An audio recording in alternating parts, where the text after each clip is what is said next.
Y en este día que parece que tuviéramos un especial de Última Mirada Internacional, vamos a estar de inmediato con Raúl Sor, porque ahora nos trasladamos a México, Raúl, que también hay una situación bastante tensa, porque cuando López Obrador llegó, tenía pero detrás de sí una cantidad enorme de expectativas, la gente, una serie de cosas que se vinieron abajo muy rápido. Yo creo que debe haber sido López Obrador uno de los presidentes mexicanos, o por lo menos de América, que debe haber perdido buena parte de su apoyo muy rápido.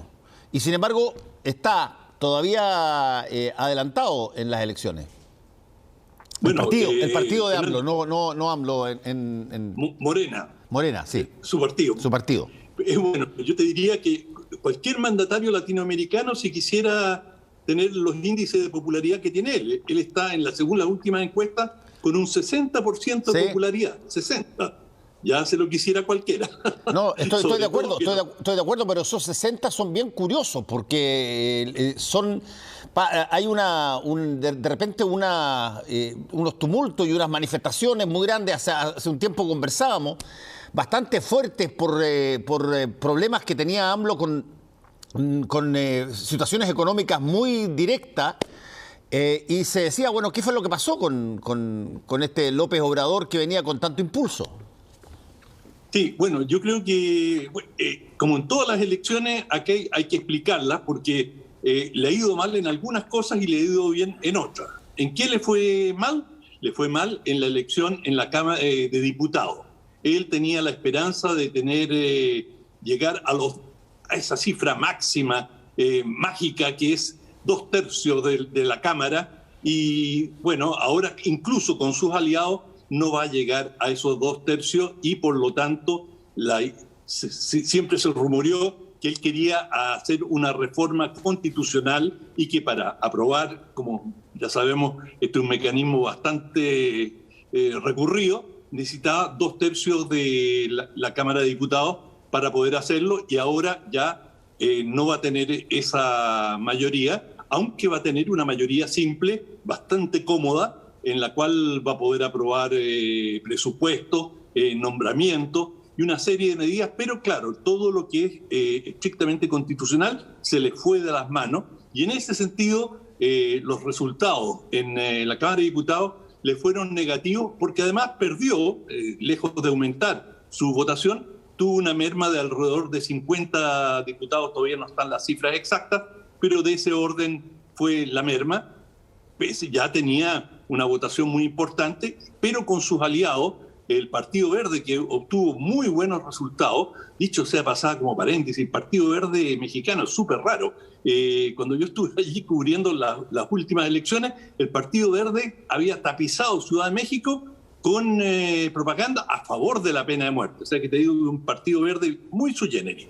Y junto a otros partidos menores, va a tener una mayoría cómoda, simple, pero cómoda en la Cámara de Diputados, donde le fue bien, es en las gobernaciones, tampoco están todos los resultados, pero de 15 gobernaciones probablemente va a obtener 12. Los gobernadores, aquí veremos qué pasa con los gobernadores, pero los gobernadores en México son pequeños emperadores, es un estado federal.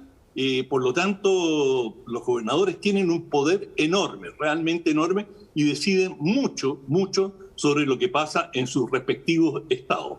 Por lo tanto, en gobernadores les fue bien y quizás lo más importante para un gobierno, además de mantener su popularidad, es que no le surja una competencia muy clara, es decir, que no surja una alternativa muy evidente.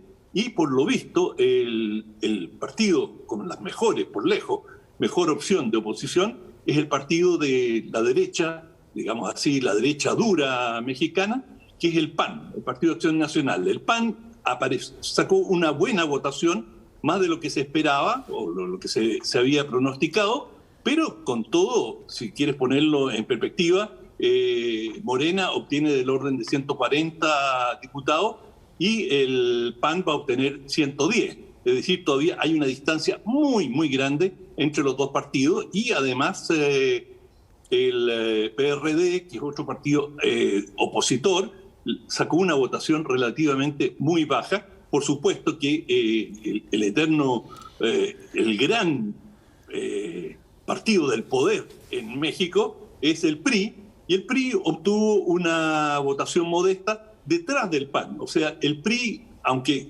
tuvo una recuperación después de la desastrosa participación en las elecciones presidenciales últimas, tuvo una pequeña recuperación, pero no se perfila realmente como la alternativa al gobierno. Me parece prematuro, faltan 3 años, muchas cosas pueden pasar, y más durante una pandemia, pero no aparece un contendor claro, un opositor con fuerza, por lo menos en cuanto a cargos de representación, que todavía le pueda hacer sombra a Morena. Y López Obrador quedó en una posición relativamente cómoda, es decir, puede terminar sus 3 años y gobernar y hacer la mayoría de las cosas que se ha propuesto sin mayores obstáculos. Ahora, va a mantener su mayoría en la Cámara de Diputados. Sí, ahora yo te decía lo de la diferencia con cómo fue su llegada, porque López Obrador era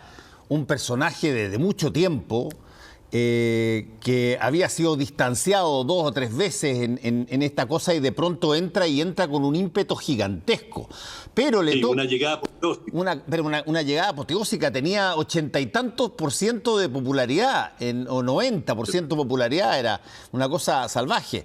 Pero en ese momento, bueno, se topa con Donald Trump, y con todo lo que significó el muro, la discusión del muro, después esa gigantesca procesión de gente de Centroamérica a tratar de ingresar a Estados Unidos por México, todas las rencillas que pasaron ahí, que se dijeron, y bueno, y se empezó a resentir un poco López Obrador internamente. Ahora, ¿cuáles son las perspectivas de ese gobierno? Yo creo que lo que más lo resintió, y fíjate que hoy día ya no podemos hacer ningún análisis electoral sin hablar de la pandemia, sin hablar del COVID-19. Sin duda. Porque allí yo creo que López Obrador falló, y falló seriamente. Y muchos en México le critican precisamente eso. México está con cerca de 238,000 muertos. La pandemia lo ha golpeado brutalmente y México no tomó todas las precauciones que debió haber tomado, y López Obrador tuvo una actitud que no lo voy a comparar con Bolsonaro, pero una actitud: prefiero mantener la economía funcionando antes que frenar la economía y dedicarme a prevenir el COVID-19. Y cuando esta enfermedad golpea de manera tan brutal, y especialmente a los sectores más humildes, bueno, eso te llega la factura después. Y yo creo que hay una factura por el manejo de la pandemia que recibió hoy día López Obrador. Y por eso creo que fue un elemento central. Habrá que hacer un análisis más profundo, pero fue un elemento importante en frustrar su ambición de llegar a los 2/3 de la Cámara de Diputados. ¿Cuáles son las perspectivas del programa de López Obrador desde ahora en adelante, digamos, porque él llegó con un montón de ideas, un montón de cosas? ¿Qué tanto ha podido materializar algunas? Porque la pandemia para todo, y entre las cosas que para son justamente los programas de gobierno, pues lo sabemos perfectamente. Exacto. Bueno, uno de los temas centrales que él quiso enfrentar y enfrentó es el tema energético, y quiso ordenar a Pemex, que es la empresa petrolera de México, que es un gigante, es un elemento central dentro de la economía mexicana, y el petróleo ha tenido un rol central, no solamente económico, sino que político. La lucha por la nacionalización del petróleo es una lucha que la llevan en los huesos los mexicanos, es una lucha épica, y por lo tanto él quería restablecer. Gradualmente se había ido privatizando, se habían ido realizando tercerizaciones, en fin, se había ido debilitando el rol de Pemex, y él quiso hacer 2 cosas. Una, volver a la centralidad de Pemex dentro de la economía mexicana y su rol, pero creo que le falló la información porque el petróleo, aunque es importante, viene en bajada y ya no tiene la centralidad que tenía antes. Lo segundo, Pemex era una fuente de corrupción absoluta. Sí. Y ese era uno de los objetivos centrales de López Obrador, era combatir la corrupción. Mira, un porcentaje importante, entre 20 y 30% del petróleo que producía Pemex se iba desde los oleoductos, tenían perforaciones y habían estaciones de servicio enormes, donde se vendía el petróleo de Pemex a manos privadas por parte de gerentes, por parte de empleados de la empresa. Es decir, Pemex estaba capturado por una mafia. Y eso fue una de las primeras medidas que tomó López Obrador, y cerró y dijo, se van a limpiar los ductos, y empezó a tapar hoyitos y cañerías, y durante casi un mes México estuvo prácticamente sin gasolina, empezaron a tener una crisis del transporte debido a esto, finalmente lo superó, y te advierto que en las condiciones de México, enfrentarse a la mafia del petróleo lleva riesgos de vida directos.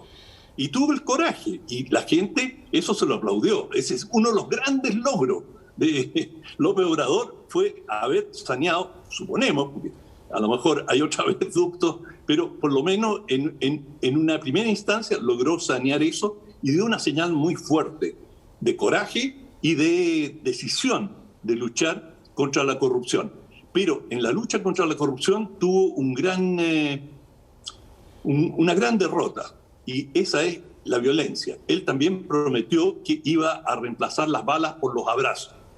Y en realidad las balas han seguido jugando un rol muy importante. Fíjate, en esta campaña asesinaron a 35 candidatos. 35 candidatos a diversos cargos. Y hay miles de candidatos, pero igual, 35 candidatos. ¿En qué país tú tienes 35 candidatos asesinados en algunas semanas de campaña o algunos meses?